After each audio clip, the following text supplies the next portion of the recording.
సీఎమా పిల్లలతోటి తిట్టించుకుంటుండు, స్టూడెంట్స్ తోటి తిట్టించుకుంటుండు.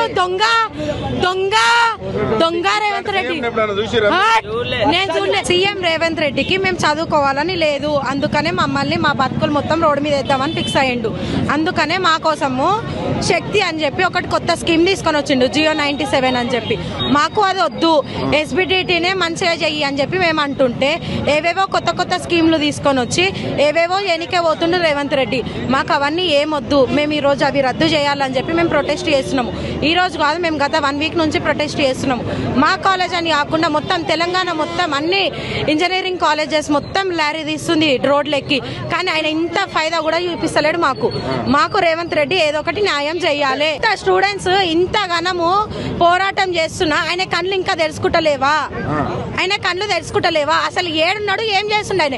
నేను మీకు ప్రశ్నిస్తున్నా, రేవంత్ రెడ్డి మమ్మల్ని ఏం చేద్దామని చెప్పి మా బతుకులు మొత్తం స్టూడెంట్స్ బతుకులు మొత్తం రోడ్డు మీద వేస్తుండు. చదువుకునే వయసులో మాకు ప్రొటెస్ట్ చేయాల్సిన అవసరం ఏమొచ్చింది? ఎందుకు మమ్మల్ని మొత్తం రోడ్డు మీదకి వాడేస్తుండు రేవంత్ రెడ్డి?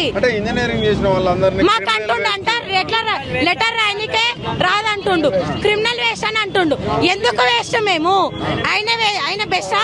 ఆయన ఏ యాంగిల్ బెస్ట్, మేము ఏ యాంగిల్ వేస్ట్? ఆయన ఏ యాంగిల్ బెస్ట్? దేశాలకు పోయి కూడా చాలా బాగా మాట్లాడుతూ ఉంటాడు కదా రేవంత్ రెడ్డి. అమ్మో చాలా బాగా, అందరు క్లాస్ కొట్టండి రేవంత్ రెడ్డికి. చాలా బాగా మాట్లాడతాడు రేవంత్ రెడ్డి, చాలా బాగా. మస్తు చూస్తాం మేము రేవంత్ రెడ్డి, చాలా మంచిగా చూస్తాం మేము రేవంత్ రెడ్డి. ఏందైనది ఇంగ్లీష్ వచ్చా ఆయనకి? ఆయన లెటర్ ఆయనకి వచ్చా? అసలు నేను ఎవరు గెలిపించిండు? దొంగ ఓట్లు వేయించుకుండు రేవంత్ రెడ్డి దొంగ ఓట్లు వేయించుకొని గెలిచిండు.